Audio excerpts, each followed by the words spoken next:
c'est un cantique qui bénit celui-là, parce qu'il prononce le nom de Jésus. Est-ce que vous croyez que dans le nom de Jésus, il y a une puissance? Amen. Est-ce que vous croyez que dans le nom de Jésus, il y a une puissance? Alors, dans cet après-midi, on va chanter ce cantique en prononçant son nom qui est au-dessus de tous les noms, qui va te donner du courage, de la force, qui va remplir ton cœur. Yeshua.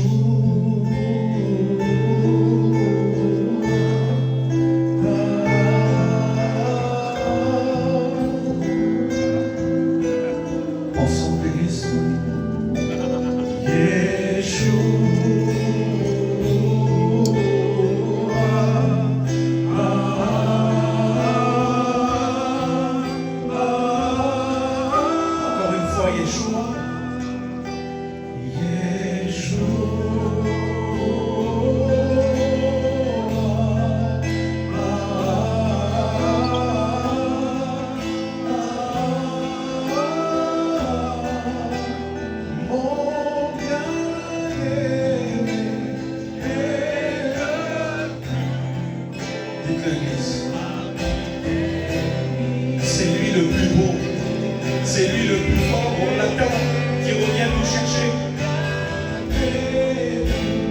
Et le plus beau, parmi des milliers et de milliers. Yeshua. J'aimerais qu'on puisse lever une main au ciel, qu'on le dise tous ensemble.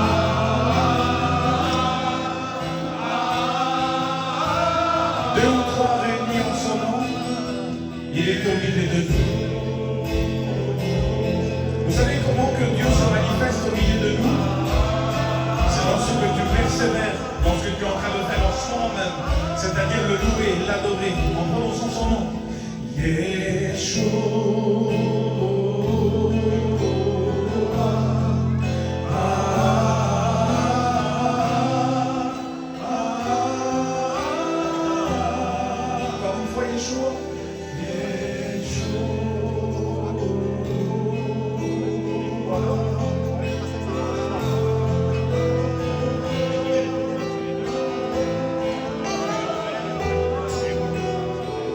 J'aimerais qu'on puisse continuer à chanter un autre cantique.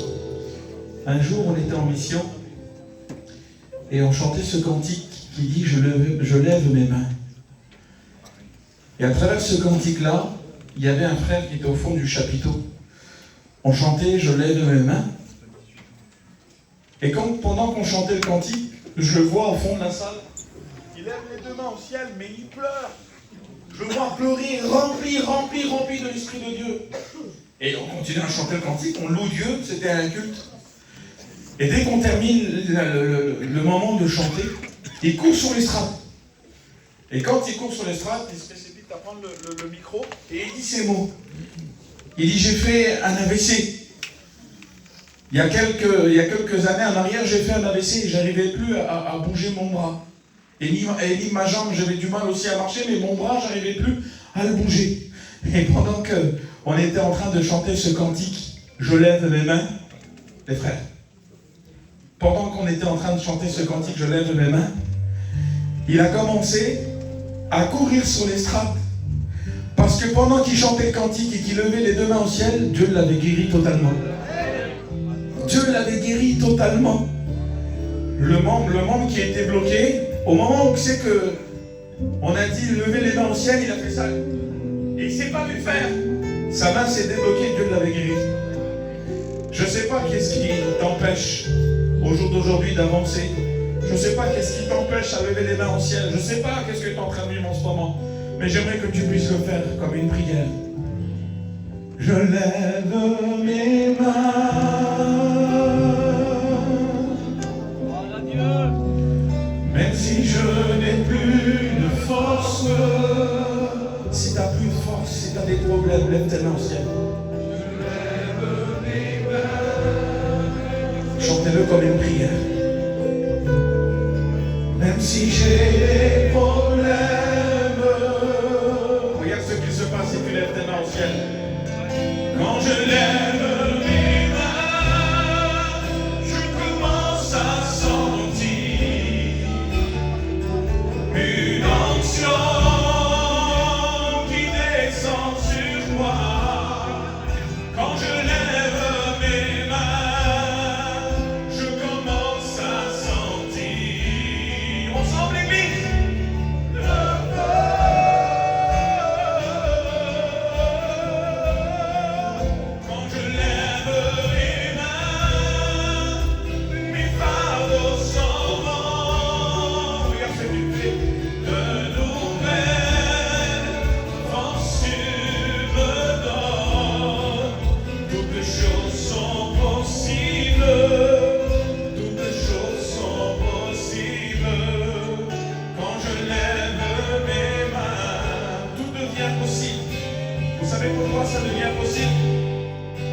car Dieu est là.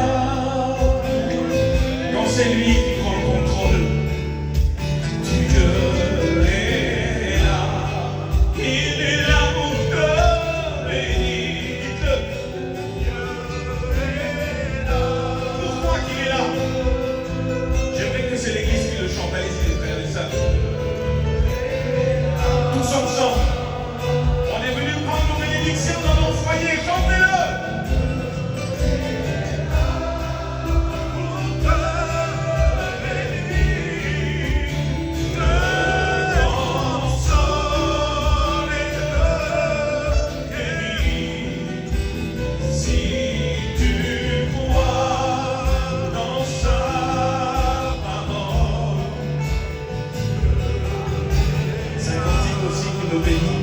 Quand on s'approche de lui, je me concentre. En s'approchant devant Jésus, on écoute. Dites-le. Tout c'est bien fait. Quand on s'approche de lui, en s'approchant devant Jésus, on écoute vraiment ce qu'il est.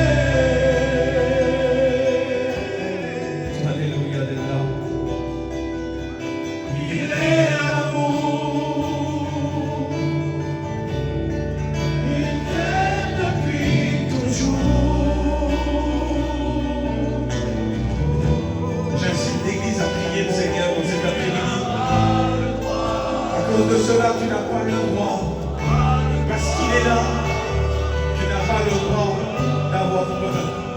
Je veux que les sœurs le chantent, levons nos têtes.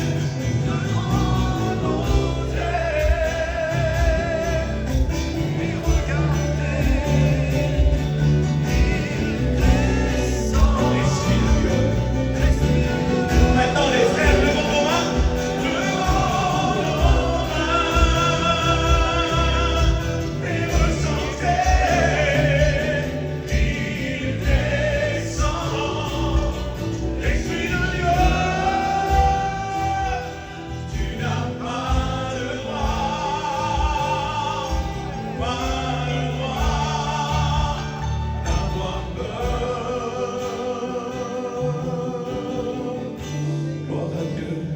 Pour sentir la présence de Dieu au milieu de nous. Alléluia. Voilà, on va rentrer dans le programme. On est venu avec une petite équipe de frères de Paris. Amen. Est-ce que vous voulez les écouter témoigner? Amen. Alors je vais appeler mon frère Johnny, il va nous dire un petit mot. Amen. Merci Seigneur. Amen. Que Dieu vous bénisse. Voilà. Je suis vraiment content d'être parmi vous.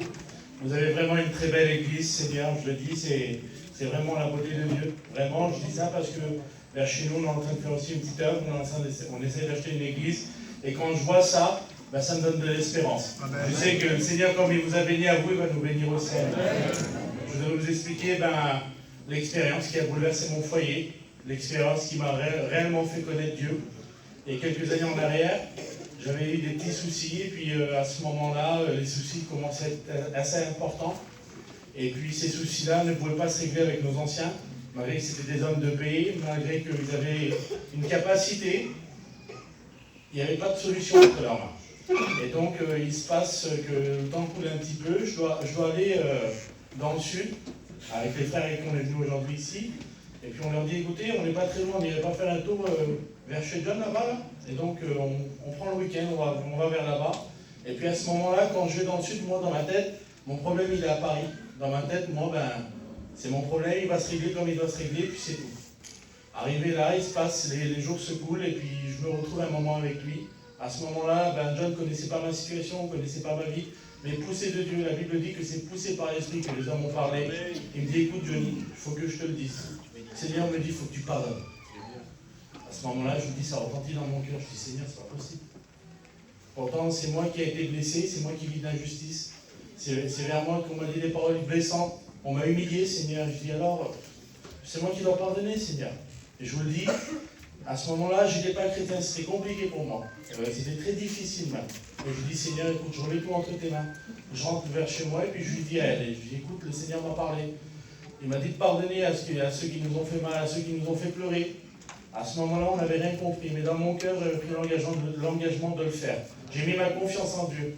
À ce moment-là, pour le Seigneur, vous savez, c'était pas de régler mon problème, parce que pour lui, c'était pas important, c'était l'état de mon âme, l'état de l'âme de elle à côté, là. Quelques mois se sont écoulés, j'ai pardonné dans mon cœur. Ma compagne, elle est passée par les eaux du baptême, on a vécu des expériences avec le Seigneur.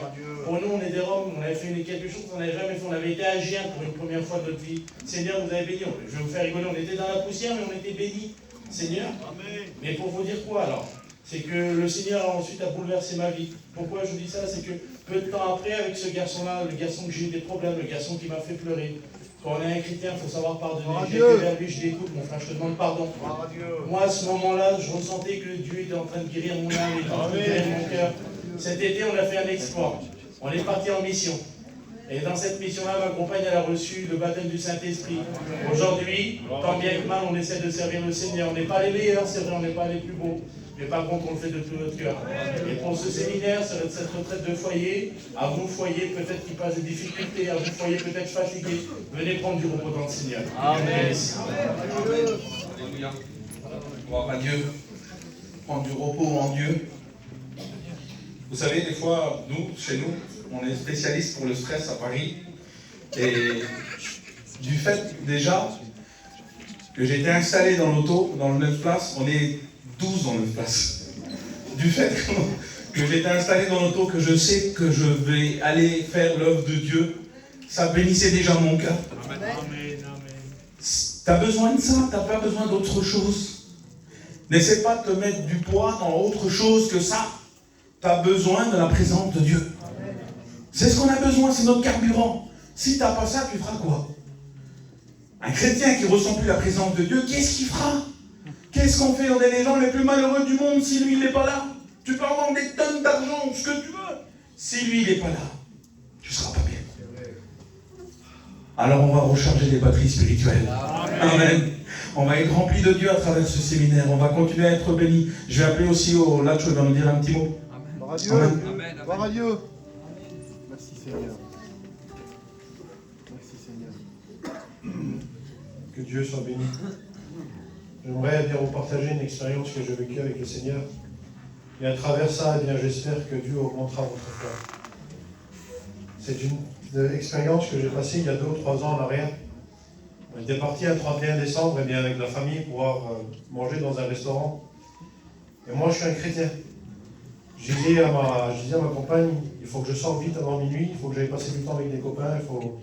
Bien sûr, je suis un chrétien, je ne vais pas boire, je ne vais pas faire la fête. Mais je dis, il faut que je passe du temps avec mes copains. Et là, on sort du restaurant avant minuit. Mais nos pensées, le pensée de Dieu, c'est autre chose. Quand on sort de ce restaurant, je vais pour aller à mon auto. Et là, je vois à travers une fenêtre, dans une maison, je vois des serviteurs. Et elle me dit, viens, on rentre dedans, on va passer un moment avec Dieu. Alors, ce que j'ai fait, c'est que je l'ai écouté. Je suis rentré dans cette maison, et dans cette maison, eh bien, il y avait une réunion comme celle-ci. On n'était pas beaucoup de monde, et pendant un moment, le serviteur se tourne vers moi et me demande, qu'est-ce que tu veux cette année avec Dieu? Je dis, moi, cette année, je voudrais être fidèle à Dieu. Pour ceux qui le savent, qui sont passés par les eaux du baptême, eh bien, il me pose la question, es-tu prêt à être fidèle dans les bons comme dans les mauvais jours? Et c'était une prière que je voulais vivre.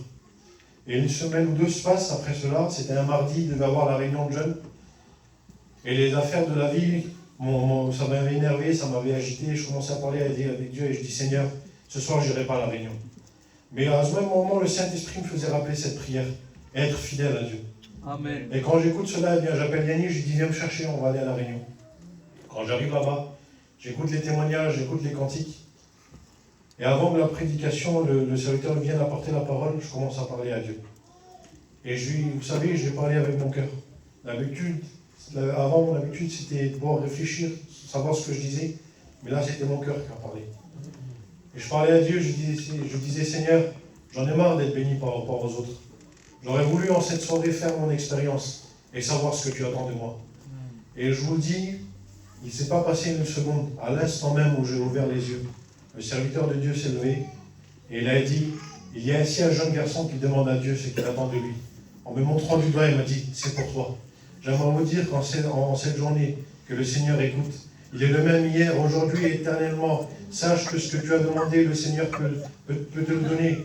Mais mets-y ton cœur. Arrête de réfléchir avec ta tête. Mettez votre cœur et Dieu vous bénira. Que Dieu vous bénisse. Amen. Alléluia. Gloire à Dieu. Gloire au Seigneur. Gloire à Dieu. Je voudrais vous poser une question en l'Église de Dieu. Est-ce que vous voudrez mettre votre cœur dans cet après-midi? Vous savez, je suis assis avec vous aussi. C'est pas parce qu'on a le micro et qu'on dirige les chants que par rapport à ça, je suis plus spécial que vous. J'ai besoin de Dieu comme vous. J'ai besoin de ce que Dieu vienne nous visiter, Dieu vienne nous remplir. Vous savez, un conducteur de chant, un jour un serviteur de Dieu me disait ça. Et c'est un ancien, il avait l'habitude de diriger les réunions et il me disait ça. Il dit, Yannick, tu t'es jamais posé la question comment ça se fait qu'on n'a jamais laissé la place au pasteur tout de suite de prêcher dans nos réunions? Tu t'es jamais posé la question sur ça? Parce que la parole, elle se fait en elle-même. La parole, elle est puissante. Jérôme, il aurait pu prêcher tout de suite, là, monter sur l'estrade, et puis ça aurait suffi. Et puis c'est vrai, je me suis dit, mais comment ça se fait? Et puis l'homme, il m'a dit ça. Quelle vérité. Il me disait, Yannick, tu sais pas qui c'est qui rentre dans la réunion. T'as des gens, des fois, ils rentrent dans la réunion, ils sont fatigués, chargés. T'as des gens, des fois, ils rentrent dans la réunion, et ils sont affligés. T'as des gens, des fois, ils rentrent dans la réunion, ils sont drogués, ils sont alcooliques. Ils sont pris par des médicaments. Tu sais pas qui c'est qui rentre dans la réunion. T'as les plus grands de gangsters, des fois, qui s'assoient sur les chaises, en train d'écouter les réunions. Tu sais pas qui c'est qui peut rentrer dans une réunion. Et c'est important, dans une réunion, de mettre une petite pierre à l'édifice, à travers les quelques chants, les témoignages, pour que la parole de Dieu soit préparée et rentrée dans les cœurs. Alors en réalité, vous savez à quoi elle sert? Le programme, à quoi il sert? Il sert à réaliser que Dieu va te parler dans quelques minutes à travers son serviteur. Est-ce que vous le croyez que Dieu va nous parler? Alors on va chanter encore un cantique ou deux, et ensuite on laissera toute la place à la parole du Seigneur. Ce cantique, il m'aide beaucoup. Quand je chante, j'ai l'habitude de chanter pour le Seigneur, mais quand je le chante maintenant, je ne fais pas attention de la manière que je vais le chanter. C'est les paroles qui sont à l'intérieur de la manière qui seront adressées à Dieu. Si tu parles avec Dieu à travers ce chant, tu comprendras que la prédication de ce matin, elle va coller à travers de ce que tu vas dire, à travers ces mots. Écoute ces paroles. Mes yeux fixés vers toi, j'oublie mes problèmes autour de moi pour t'adorer mon roi, être guidé par toi. Mes yeux fixés vers toi, j'oublie mes problèmes autour de moi pour t'adorer mon roi, être guidé par toi. Ensemble, je veux t'adorer. Ensemble, Église. Je veux t'adorer, t'adorer. Je veux t'adorer, t'adorer. Seigneur, t'adorer. Encore. Je veux t'adorer, t'adorer. Qui c'est qui voudrait l'adorer? Qui c'est qui voudrait adorer le Seigneur? Levez votre main au ciel. Peu importe de la manière que tu l'adores, adore-le. Encore une fois. Mes yeux fixés vers toi, j'oublie mes problèmes autour de moi pour t'adorer mon roi, être guidé par toi. Mes yeux fixés vers toi, j'oublie mes problèmes autour de moi pour t'adorer mon roi, être guidé par toi. Je veux t'adorer, t'adorer. Amen. Amen. Je veux t'adorer, t'adorer. Seigneur, t'adorer. Je veux t'adorer, t'adorer. Ça vient de mon cœur, Seigneur. Je voudrais t'adorer, Seigneur, à travers cette mission de là. Seigneur, si Dieu a mis un rêve dans ton cœur,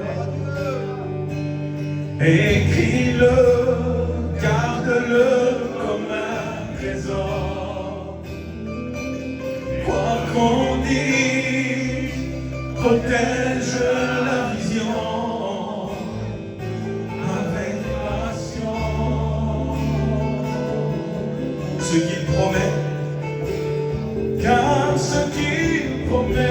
mon frère, ma soeur n'est jamais vain.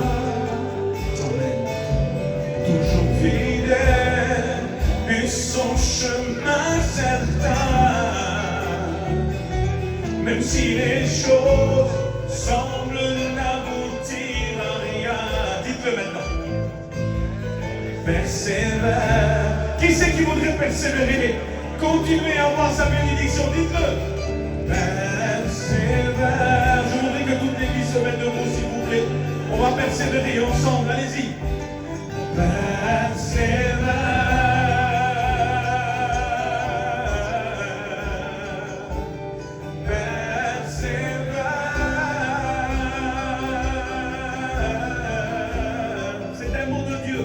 Persévère. Pourquoi? Car sa parole, elle s'accomplira.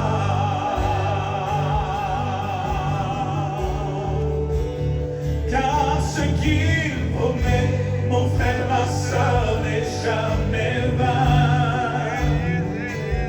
Toujours fidèle et son chemin certain. Même si les choses semblent n'aboutir à rien, nous l'église, qu'est-ce qu'on fait? On persévère. Qui choisit de persévérer, qui lève sa main au ciel? Persévère.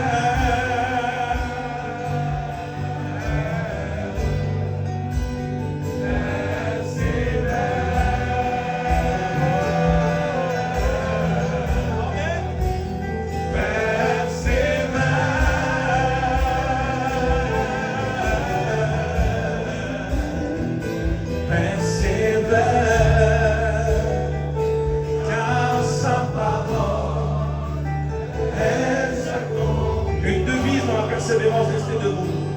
Une devise dans la persévérance, c'est celle-ci, on l'a écoutée encore. Moi je te loue et je t'adore. Faut louer Dieu.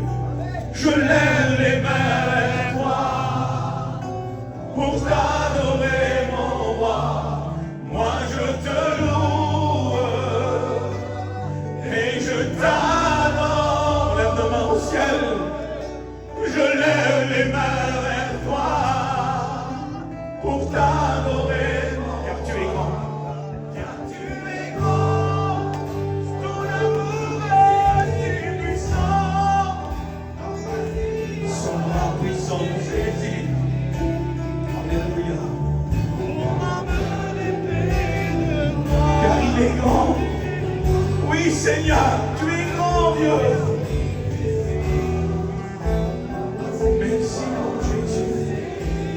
Dieu soit la gloire.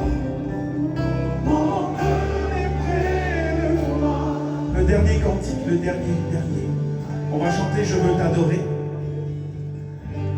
Quand je contemple ta sainteté, et quand je contemple ta... C'est pour l'adorer qu'on le fait.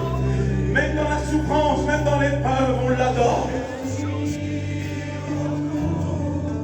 Ne valent plus rien pour moi. On l'a découvert ensemble. Je découvre la joie de te chanter. Que c'est bon une église qui chante pour Dieu. De déposer ma vie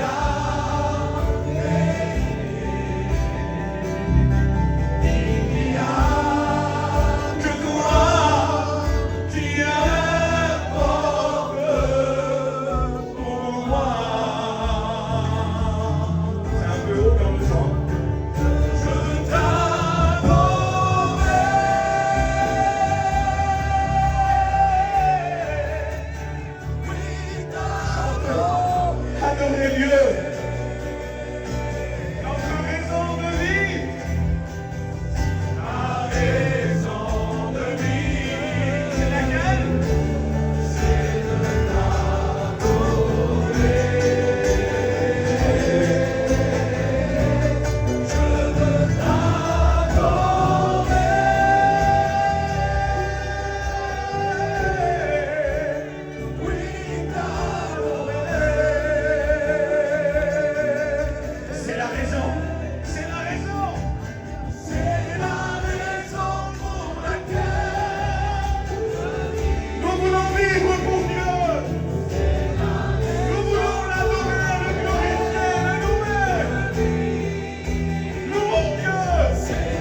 ressens fortement ta présence, Seigneur. Merci parce que tu es dans ce lieu, tu bénis nos vies, Seigneur. Merci parce que les bénédictions continuent, même encore, à travers tes messagers, de ce qu'on va écouter, Seigneur. Prends le contrôle de ton serviteur que tu as moi. Merci, mon Dieu. Et l'Église de Dieu dit Amen. Alléluia. On laisse toute la place. Salut, ta Dieu. Amen, amen. Gloire à Dieu. Gloire à Dieu. Merci, Debla. Amen. Gloire à Dieu. Amen. Amen, alléluia. Béni soit Dieu. Merci au Seigneur. Vous savez, parfois il y a des combats dans l'invisible que personne ne voit, mais que Dieu voit. Vous y croyez? Amen. Je vais vous parler avec mon cœur, j'ai essayé de me défiler jusqu'à la dernière minute. Je suis Tyson, il faut que c'est toi qui prêche. Et puis les frères ont insisté pour que, voilà, que je vous dise quelques mots. Gloire à Dieu. Je vous dis quelque chose, on n'a aucune prétention, on dit j'ai reçu un mot, ou on n'a pas de prétention à ça, mais écoutez, la parole elle est vivante. Amen. Et on croit qu'elle produit des valeurs et des choses dans le cœur qui est explicable. Mais que toi tu pourrais expliquer parce que c'est toi qui vas le recevoir. Amen. Béni soit Dieu. Je suis un petit peu bouleversé dans mon cœur. J'ai pratiquement jamais eu un stress comme ça pour prêcher les frères. Vous me connaissez, je m'adresse à 70% de mon église dans cet après-midi. Pourquoi? Parce que j'ai reçu un mot qui était fort durant ces heures là. Et j'ai pas eu le temps spécialement de me plonger dans les Écritures, mais le mot est tellement fort Amen. que je voudrais vous le transmettre. Ce mot que j'ai reçu comme ça hier à minuit et demi pendant un repas, à la recherche de nos frères. Amen. Puis tout de suite, en rentrant dans la réunion, comme le message n'était pas encore construit, alors il va être construit durant le quart d'heure qui va venir là. Évangile de Luc, chapitre 15, verset 21. Le maître dit au serviteur, va dans les chemins, le long des haies, et ce que tu trouveras, contrains-les d'entrer, afin que ma maison soit remplie. Et je réalisais quelque chose, frères et sœurs, nous sommes à la recherche des âmes. C'est notre priorité. Amen. À la recherche des frères. Alors écoute, t'es une sœur, t'es un frère, t'es établi, t'es ici dans la réunion, je ne sais pas par quel moyen Dieu va s'adresser directement à toi. Je sais une chose, c'est que Dieu va te parler. Amen.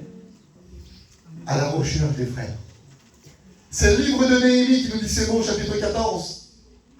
Il dit, j'ai parlé aux grands, j'ai parlé aux magistrats, j'ai parlé au reste du peuple, et j'ai dit, ne craignez rien, n'ayez pas peur. Il dit, combattez pour vos frères. Béni soit Dieu. Combattez pour vos frères. Combattez pour vos filles. Béni soit Dieu. Combattez pour vos fils. Combattez pour vos femmes, pour vos compagnes. Combattez. Amen. Combattez. Gloire à Dieu. Et les frères, le mot en guerre, on peut le dire, nous sommes en guerre. C'est vrai. La Bible le rappelle dans le livre de Matthieu. Nous avons un ennemi en commun.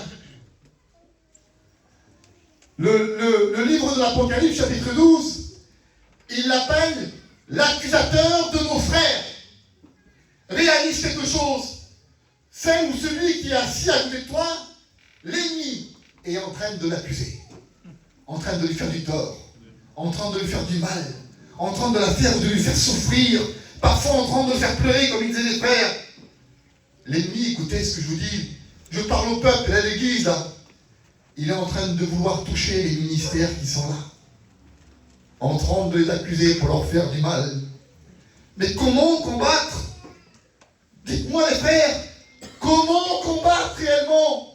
Alors je pose la question à Dieu durant ces heures qu'ils ont suivi, là j'ai passé une mauvaise nuit les frères. John, explique-moi comment combattre. Et je réalise quelque chose. Un jour j'ai un de mes cousins qui est à l'hôpital et puis qui est gravement malade, il est bronché. Il a l'oxygène à je ne sais plus combien de pourcents et il a du mal à parler, il a du mal à respirer.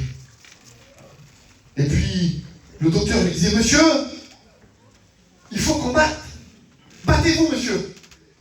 Et puis, il y a un degré qu'il le plongeait dans le coma s'il dépassait ce degré-là.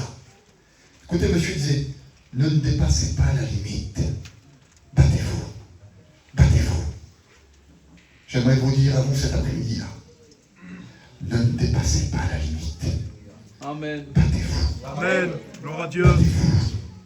Il y a vos enfants qui dépassent les limites au nom du Seigneur. Battez-vous pour eux. Amen. Battez-vous pour eux. Et en lui-même, il n'avait pas la force à parler, même pas la force parfois à prier. Et il disait, Seigneur, ce professeur, il me dit de me battre, mais comment me battre? La Bible dit, béni soit Dieu, dans l'évangile de Luc, qu'il y a un homme qui est en prison. Cet homme-là, vous comprenez qu'il est en prison, il n'a pas la force de bouger, pas la force de combattre. Mais l'Église ne cessait d'adresser des prières à Dieu pour Pierre. Pierre n'a pas combattu avec ses forces, avec ses poings, non. L'Église a combattu par la prière. Par la prière. J'aimerais vous dire qu'il y a des frères qui combattent pour nous. Nous sommes une équipe dans cet après-midi. Amen. Amen. Béni soit Dieu. Amen. Et nous sommes à la recherche des frères. À la recherche d'un foyer qui ne sait plus où il est. À la recherche d'une sœur, à la recherche d'une jeune fille, d'un jeune garçon qui n'arrive plus réellement à se trouver. On prend le livre de la jeunesse, vous voulez bien? Béni soit Dieu. On prend le livre de la jeunesse, chapitre 2 et verset 15. J'ai fait exprès de ne pas faire prier les frères, quand ils se posent la question. Je vais vous lui montrer maintenant mon message. Écoute ce que je vais te dire. Il y a un foyer cet après-midi qui vit cette situation-là. Livre de la jeunesse, chapitre 2 et verset 15. L'Éternel prit l'homme, il prend le foyer en réalité, et le plaça dans le jardin d'Éden, pour le cultiver, pour le garder, pour l'aimer, pour le protéger. Quand Dieu place quelqu'un, c'est pour lui faire du bien. Amen. C'est pour lui faire du bien. Puis il y a certainement un foyer là, qui a quelque temps en arrière, écoute bien, tu as été placé. Tu étais tellement bien, proche de Dieu, dans la communion. Et puis quand c'est Dieu qui te place, tu te sens bien. Tu as le cœur en paix parce que c'est Dieu qui te place. C'est quand tu es troublé, quand tu ne te sens pas bien, tu te sens que tu n'es pas à ta place. On le dit parfois, on a été dans des endroits ou dans des lieux, et on le dit, j'étais pas à ma place. Quand Dieu place un foyer, il le place pour qu'il se sente bien. Amen. Je réalise, moi, on parle de paix. De la paix dans le foyer, de la paix dans ta vie. Où ils étaient, ce foyer-là? Écoute, continuellement dans la présence de Dieu. Il y en a qui vont se souvenir que Dieu les avait placés dans sa présence. Et nul ne t'intéressait et rien d'autre que sa présence. Puis je ne voudrais pas trop m'attarder sur le foyer, le premier foyer, écoute-moi bien, c'est le premier foyer qui a été créé. Et je pourrais dire beaucoup de choses sur leur bien-être, sur leur statut, sur ce qu'ils étaient pendant quelques temps. Et là, je me trouve au chapitre 2. Et lorsque je tourne la page, je me trouve au chapitre 3 et au verset 9. Mais l'Éternel Dieu appela Adam et lui dit, il le cherche. Où es-tu? Puis là, les frères, c'est une question que je me suis posée réellement. Les frères, qu'est-ce qui s'est passé? Qu'est-ce qui s'est passé, les frères? Des foyers qui étaient bien, des foyers qui étaient dans la présence de Dieu. Quelque temps après, on tourne la page. Il dit, où es-tu? Ils se cachaient. Ils avaient honte. Leur statut avait changé. Leur place, elle avait changé, frère. C'était plus les mêmes. Ils étaient irreconnaissables. Où es-tu? Et j'aimerais te poser cette question à toi. À toi que l'ennemi a déplacé. Tu t'es pas vu faire. Écoute ce que je veux te dire. Tu t'es pas vu faire. T'as pas fait exprès. T'as pas dit, mais moi je rentre dans la direction et dans le piège de l'ennemi, non. T'as pas voulu agir de telle façon. Mais tu te retrouves dans un endroit, dans un lieu, dans une position, dans ton foyer, où t'es pas à la bonne place. Et donc cet après-midi, Dieu te cherche. Et il te dit, où es-tu? Je réalisais dans mon cœur, je dis, mais qu'est-ce qui s'est passé? Il y a une décadence entre deux. Et le Saint-Esprit parle. Pourquoi qu'ils ne sont plus à leur place? Parce que l'ennemi est entré. Et quand l'ennemi entre, les frères, il veut prendre les valeurs que Dieu donne. Écoute, je vais te dire quelque chose. L'ennemi, il ne prendra jamais tes loisirs. Il ne prendra pas ton argent, il ne prendra pas ton terrain, il ne prendra pas ton bien-être. Il ne prendra pas ce qui te préoccupe toute la journée. Il y a plein de valeurs et des choses que tu crois qu'elles sont considérées par Dieu, mais en réalité, l'ennemi te laisse. Il prend ce qui appartient à Dieu. As-tu vu mon serviteur Job? Il est intègre et droit. Et puis, je ne sais pas par quelle manière, John en disait, il y a une porte qu'on ne peut pas trop ouvrir. Mais l'ennemi a accès dans la vie de Job. Job a 7 fils. Il a 3 filles. Il y a des milliers de bétail. Il y a des ânesses, il y a des brebis. Écoutez, il y a des bœufs, il y a énormément de bétail. Et Job, lui, un homme intègre et roi, un homme de Dieu. Un homme que Dieu avait placé, un homme dans la présence de Dieu. Et tout ce qu'il avait venait du ciel. Mais tout, sans exception, puis il le reconnaissait, lui, que tout ce qu'il avait venait de Dieu. J'aimerais te poser une question à toi. Tout ce que tu as, regarde tes mains. Parfois on fait beaucoup. J'ai dit un jour, j'ai un ami qui était proche de moi, qui avait fait beaucoup de choses pour réussir pendant une année. Puis l'année s'était passée, puis j'ai dit, regarde tes mains, t'as quoi? T'as comme l'année passée. Par contre, ton Dieu, qu'est-ce que tu as? Il m'a regardé avec un regard honteux et il dit, j'ai toujours pareil que les dernières, et pourtant j'en ai fait beaucoup. Il y a des choses que l'ennemi laisse. L'ennemi, il prend les valeurs de Dieu. Et à Job, il lui a tout pris, les frères. Il ne lui a rien laissé. Et j'ai eu cette réflexion, les frères, j'ai dit, mais pourquoi alors? Pourquoi? Il n'y a rien laissé, mais pourquoi? Et le Saint-Esprit nous parle. Il dit, parce que tout ce que Job avait, ça venait du ciel. Ça venait du ciel, les frères. Tout ce que Job avait venait du ciel. J'aimerais te reposer cette question. Qu'est-ce que tu as, toi, aujourd'hui? Tu sais, le plus dur pour nous, c'est dire, c'est moi. C'est moi que l'ennemi a tout pris. Écoutez, c'est moi, les frères. C'est moi que l'ennemi a déplacé. C'est mon foyer, c'est ma jeune vie, c'est mon ministère. C'est ce que je vis en ce moment.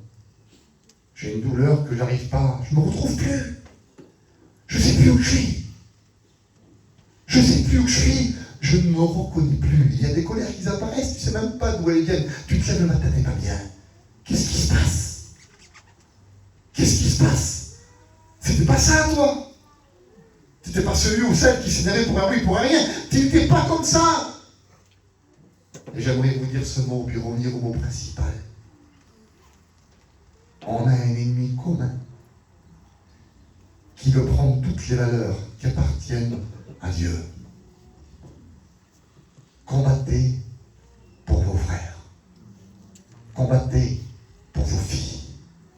Combattez pour vos fils. Combattez pour le foyer là, qui ne sait plus où il est dans l'auditoire là. Au nom du Seigneur, tout à l'heure, il va être révélé. Amen. Dieu va le remplacer. Amen. Dieu va le remplacer. Alléluia. Écoute, Dieu va te remplacer. Dieu. Que son saint nom soit béni. Amen. Et on reste dans le livre de la Genèse, chapitre 14. Et verset 14. Je vous explique un petit peu le contexte avant de lire là. Dans le livre de la Genèse, au départ, là, il y a 9 rois. Et ces 9 rois-là, pendant 14 ans, ils se font une guerre infernale. Ils veulent prendre le territoire, ils veulent prendre l'argent. Alors un coup, un autre, il perd. Ils se sortent d'un côté, ils se sortent de l'autre. Il y a plein de noms, plein de lieux que je ne pourrais pas vous les lire. Et puis Abraham, un homme de Dieu, est proche de ce combat-là. Mais ce combat-là, écoutez, ça ne lui regarde pas, c'est pas le sien. Lui, il combat pour ses frères. Il combat pour son peuple. Il combat pour la parole de Dieu. C'est le père de la promesse, lui. Il n'y a rien d'autre. Écoutez, les combats mondains ne lui intéressent pas. Et il se passe quelque chose. La Bible dit que pendant ce combat-là, que les rois s'enchaînaient l'un et l'autre, puis d'un seul coup, dans ces 9 rois-là, il y en a qui font alliance. Ils se mettent 5 d'un côté et 3 de l'autre, et ils se livrent une guerre infernale. Et dans cette guerre-là, il y avait l'autre, qu'on appelle le neveu, mais c'est aussi son frère lorsque la Bible parle. Parce qu'il est question du frère. Alors je ne vais pas dire le neveu, je vais dire le frère d'Abraham.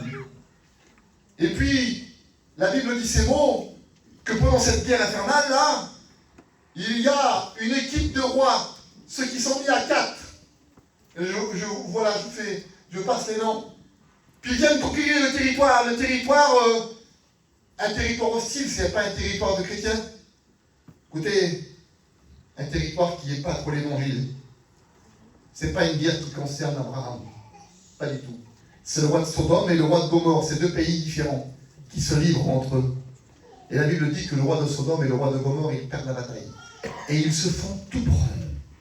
Ils se devaient prendre or, argent, bétail, terre, femmes, enfants. Ils se retrouvent sans rien. Mais voilà, le frère d'Abraham est au milieu de ce peuple. Puis voilà ce qu'il dit. Dès qu'Abraham eut appris que son frère a été fait prisonnier, la Bible dit ces mots. Il arma 318 hommes, des braves serviteurs, nés dans la maison de Dieu. La Bible dit qu'il poursuiva l'ennemi, la Bible dit qu'il les vainque, et à ce moment-là, il prend les bétails, il prend l'or, il prend l'argent, il ramène les femmes. Tout était bouleversé. Parce que la priorité d'Abraham, ce n'était pas les richesses, ce n'était pas l'argent, ce n'était pas les bétails, il avait tout ce que Dieu lui a donné, non. C'était son frère que l'ennemi avait pris pour captif. Amen. Et j'aimerais vous dire, et puis réveiller notre conscience à nous. Aujourd'hui, on a des frères dans ce lieu, des frères qui sont dehors, que l'ennemi a pris pour captif. Des frères qui sont à demi-mort, des frères qui souffrent. J'aimerais que tant que Dieu, le Saint-Esprit nous réveille, en disant, il y a des perdus. Amen. Il y en a qui souffrent. Gloire à Dieu. Il y en a qui souffrent, que l'ennemi a pris. Il y a un combat qui ne regarde pas, c'est celui du monde. Peu importe, ces 9 rois, ils se combattaient Abraham, ça ne lui regardait pas, il y a des combats à toi que tu te mêles, mais qui ne te regardent pas. Il y en a qui se battent pour conquérir des choses. Il y a des batailles familiales, mais mets-toi en retrait de tout ça. Ça ne te regarde pas. Les combats pour tes frères. Amen. Combat pour tes frères. Combat pour tes fils, pour ta femme, pour tes enfants. Combat pour les ministères au nom du Seigneur. Combat. Amen. Avant de continuer, j'aimerais vous expliquer une expérience que je suis en train de vivre. Vous êtes là? Amen. Combattez pour vos frères. Combattez pour vos frères. Un jour, il y a un ministère. Vous allez comprendre le long de ce petit témoignage. Il y a un ministère qui était en train de faire son petit travail, un homme rempli de Dieu, un homme béni. Ils étaient 2 ministères ensemble. Puis ce ministère-là, il fait un malaise. Et il ne se sent pas bien, il devient blanc dans la figure. Il n'arrive plus à respirer, puis il se sent partir. Et pendant plus de 20 minutes, son copain qui était avec lui, il se combattait d'un côté, il se combattait de l'autre, il voulait le sauver. Il avait une peur impossible. Et puis, il se retrouve quelques jours après, devant les hôpitaux, devant la maladie, puis balayé un petit peu dans les mains des médecins. Puis il savait, après plusieurs jours, c'était pas été facile, qu'il a une maladie au cœur. Et cette maladie-là elle est incurable. C'est pas possible de le soigner. Écoutez, Monaco, Nice, Hôpital Nord, la Timone, un homme de la région, donc il fait tout. Dans son possible, sa femme a la peur. Elle a peur que son mari parte. Parce que c'est pas facile pour elle de voir ses petits grandir. Et le mari, il a une crainte dans son cœur. Parce qu'il dit, ils vont faire comment sans moi? Puis je ne pourrai plus prêcher l'évangile. Et puis son état, elle se dégradait. Elle se dégradait. De plus en plus. Et les médecins ne pouvaient rien. Les petites promesses, monsieur, on sépare. Un examen, 2 examens, tel professeur. Et il s'abaisse. Et à un moment donné, il n'a plus de force. Il n'a plus rien. Puis des frères, ils vont le voir. Et son visage, écoutez, je ne voudrais pas avoir des mots déplacés, mais son visage, il reflétait la mort. Oui, c'est pas un mot qui est beau à dire. Je l'ai vu cet homme-là. Il reflétait la mort. Et puis une équipe de copains a venu le voir. Ils sont venus avec lui, ils ont prié pour lui. Et lorsqu'ils sont sortis, tu sais ce qu'ils ont dit? Ils ont dit, c'est pas possible. On ne peut pas le laisser comme ça. C'est notre frère. On ne peut pas le... T'as vu? On dirait qu'il va mourir. Il a appris que son frère était prisonnier par l'ennemi. Écoute, Abraham le dit, je ne peux pas laisser mon frère comme ça. C'est impossible. On ne peut pas le laisser comme ça. Alors tu sais ce qu'ils font avec leurs moyens à eux? Il faut récupérer son dossier dans les hôpitaux. Il faut l'amener à Paris. On va mettre dans des écoute, la province c'est bien, mais Paris c'est mieux. On va le prendre, on va l'amener à Paris, on va tout faire. On va tout faire pour le sauver. Puis les frères l'ont fait. Ils sont cotisés. C'était pas facile parce que cet homme-là ne pouvait plus travailler. Ils sont cotisés, ils ont mis tout ensemble. Et puis voilà, ils ont fait faire les plus bons médecins de Paris. Et puis lui aussi, il était faible, c'était pas facile. Il y a des jours où il ne pouvait pas prêcher. C'était dur pour lui. Mais ses frères l'ont pris en charge. Amen. Ses frères l'ont pris en charge. Et j'aimerais vous le dire, dans cet après-midi, il y en a dans l'auditoire qui souffrent. Écoute-moi, que c'est pas facile pour toi, que tu te sens un mal-être. C'est peut-être pas comme le témoignage que je te parle, écoute-moi, physique, où cette personne, il sentait la mort physiquement. Mais toi, ton cœur, il est tellement abattu que tu te demandes ce qui va se passer demain. J'aimerais te dire, la réunion de l'après-midi, là, c'est pour te prendre en charge. C'est pour te prendre en charge.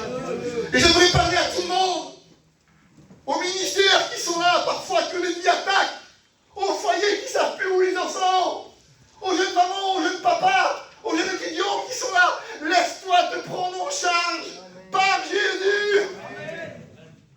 Il ne te laissera pas, lui. Il veut te faire du bien. Amen. Si tu saurais quel bien qu'il veut te faire. Pendant que je prêche, les frères. Amen. La Bible dit ces mots, qu'il est l'accusateur des frères. L'ennemi est en train de t'accuser. Il est en train de t'accuser, et puis tout de suite là. Au nom du Seigneur, tu vas repartir avec la victoire. Amen. Je termine ce témoignage. Ils ont pleuré avec lui. Ils l'ont porté. Ils lui ont donné à manger. Ils l'ont emmené dans les plus grands médecins. Puis à un moment donné, il avait comme un boîtier sur lui là. Ça fait penser à quelqu'un, disons. Il avait un boîtier sur lui. Et c'est ce qui faisait marcher son cœur. Son boîtier là, on avait peur qu'il tombe ce boîtier là. On ne sait pas ce qui allait se passer demain. On ne savait pas. Et les frères l'ont pris en charge. Ils ont tout fait pour l'amener devant les plus grands médecins. Et lui, durant tout son parcours, Dieu lui met une conviction dans son cœur. Et une paix que c'est même pas explicable. Et il dit, le grand médecin va me secourir. Il disait, lui, tous les plus grands prédicateurs ont posé ses mains sur ma tête. Mais je savais que le grand médecin allait intervenir. Lève-toi, John. Il est parmi nous aujourd'hui. Un témoignage vivant où les frères l'ont pris en charge. Ils ont tout fait, mais le grand médecin a intervenu. Amen. Gloire à Dieu. La gloire revient à Dieu. La gloire revient à Dieu. Il y a une équipe qui est en train de se mettre en route dans la prière. Comment combattre? On est en train de combattre les frères. Alléluia. On laisse rien à l'ennemi. Vous êtes d'accord avec moi? Amen. Vous savez ce qui se passe là? Il y a quelque chose qui me touche. Je vous ai expliqué ces 9 rois là. Et puis le roi de Sodome et le roi de Gomorrhe, ils disent ah c'est bon. Abraham, on va s'arranger avec lui. On va essayer de le soudoyer. On va essayer de faire des compromis. On va essayer de tricher un petit peu. On va l'avoir, Abraham. Certainement qu'il aime les sous. Certainement qu'il aime les choses de la vie. Certainement qu'il aime les loisirs. Écoute, on va s'arranger avec lui. Parce que l'ennemi nous a tout pris, c'est lui qui a gagné. Hein. Et on va s'arranger avec lui. Et la Bible dit ces mots. Soyez attentifs, restez encore quelques minutes, je vous en supplie. Restez encore quelques minutes. Merci Seigneur. Livre de la Genèse, chapitre 14, et verset 21. Le roi de Sodome dit à Abraham, donne-moi les personnes, il voulait récupérer lui. L'ennemi veut récupérer ce que Dieu t'a donné. Écoute, donne-moi les personnes. Et prends pour toi, il dit les richesses. Il y avait beaucoup. 9 rois, imaginez-vous toutes ces richesses. Et prends pour toi les richesses. Et donne-moi les personnes. Prends pour toi les richesses. Abraham répondit au roi de Sodome. Écoutez, quelle autorité qui vient du ciel. Un homme ne parle pas de sa part, mais il parle de Dieu. De la part de Dieu, plutôt. Et voilà ce qu'il dit. Abraham répondit au roi de Sodome. Je lève les mains. Merci Seigneur. Amen. Je lève les mains vers l'Éternel, le Dieu très haut, maître du ciel et de la terre. Ah Seigneur, on prononce son nom. Maître du ciel et de la terre. Je ne prendrai rien qui vient de toi.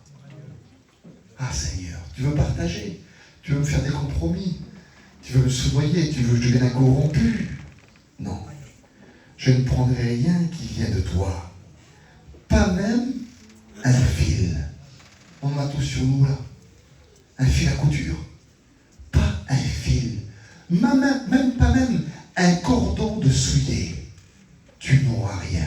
De peur que tu dises, c'est l'ennemi, c'est moi qui ai enrichi Abraham. Non, tu n'auras rien. Tu as voulu toucher à mon frère, tu n'auras rien.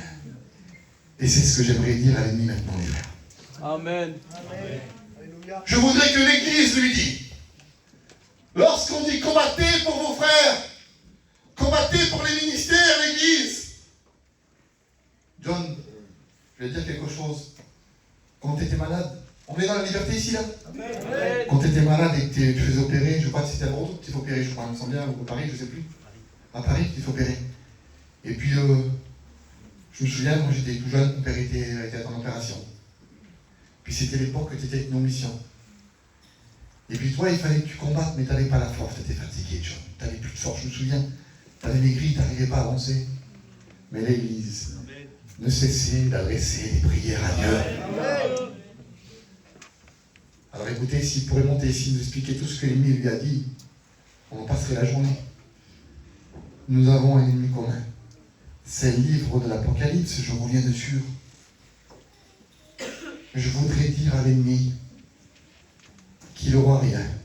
Amen. Tout ce qu'il t'a pris, tu vas le recevoir maintenant. Amen.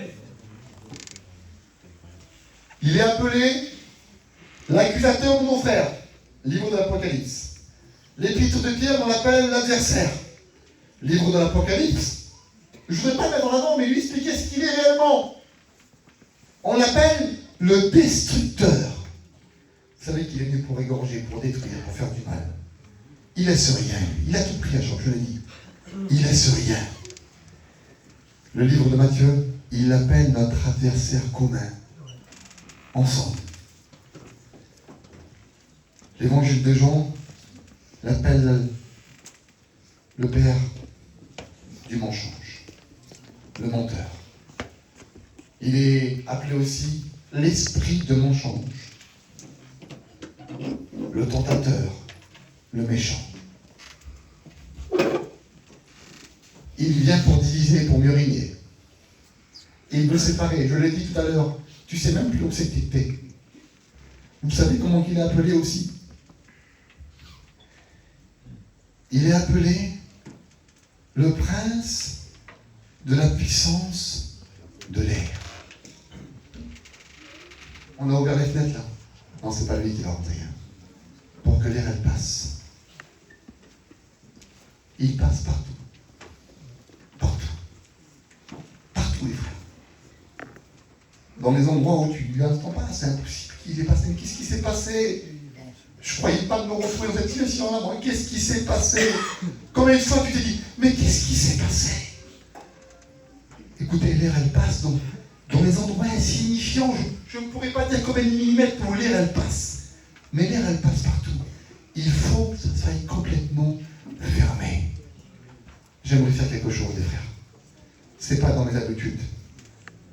Écoutez, je vais faire quelque chose. J'aimerais que les ministères, s'il vous plaît, sans description, en maison de retraite des foyers, soyons participants pendant 2 minutes. Vous pouvez vous mettre en place, les frères. Venez avec moi, les frères. S'il vous plaît, les frères, les ministères, au nom du Seigneur, mettez-vous en ligne. On va faire quelque chose ensemble. Mettez-vous en ligne. Tous les ministères, même les étudiants, si vous voulez, les ministères, ceux qui ont fait public, venez, les frères, venez. Venez, Eric. Allez, les ministères, j'en supplie, venez. Venez. Faites une ligne, les frères. Les frères, je vous demande quelque chose. Les frères, vous pouvez vous serrer au maximum. Au maximum. Serrez-vous, prenez-vous comme ça, un bras contre bras. Écoutez, c'est important. Il n'y a rien qui est rigolo, mais je vais vous montrer quelque chose. On l'appelle le prince. Serrez-vous, les frères, serrez-vous. On l'appelle le prince de la puissance de l'air. La Bible dit ces mots. Merci, Seigneur. On le trouve dans le livre de Job. Ils se serrèrent l'un contre l'autre. Et l'air ne passe pas entre eux. Amen. Frère contre frère. Amen. L'air ne passe pas entre eux. Dans toute l'unité, l'air elle ne passe pas. Il dit ce sont des boucliers puissants. Amen. Puissants. Voilà les boucliers aujourd'hui. L'ennemi ne passe pas. Parce qu'ils sont l'un contre l'autre. L'un contre l'autre dans l'unité, dans la communion. On a des pensées, des divergences parfois. Écoutez. Alléluia. Vous croyez que l'ennemi va passer? Il ne passe pas. Tu n'auras rien. Tu n'auras rien. Et j'aimerais appeler maintenant le peuple de Dieu. On reste comme ça dans l'unité, les frères. J'aimerais parler à toi. Toi qui a été déplacé. Je ne parle pas de péché. Les frères, je ne veux pas tout mélanger. Mais tu sens que tu es différent. Tu sens que l'ennemi a passé. Tu sens qu'il t'a retiré des choses.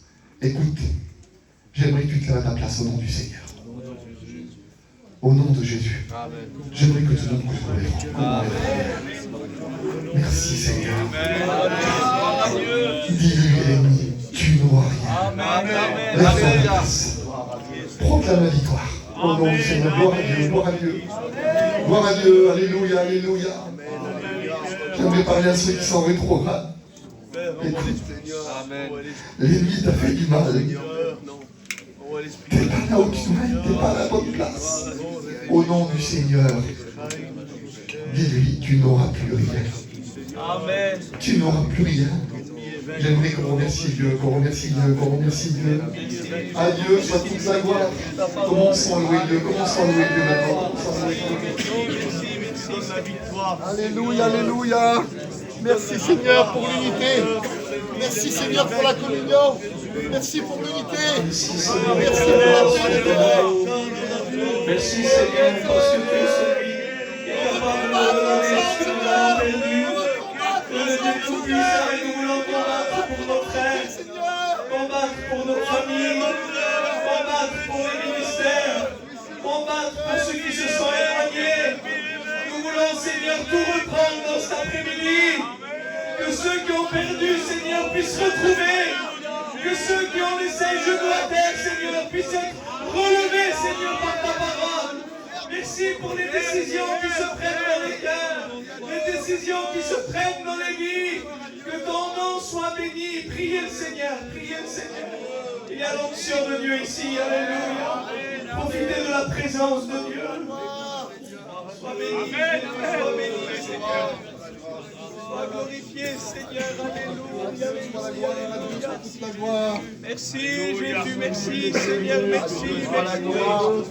Oui, merci pour ta présence. Merci pour ton onction parmi nous, Seigneur. Tu es grand, tu es merveilleux. Tu es nul n'est comparable à toi, Seigneur. Tu es digne d'être loué.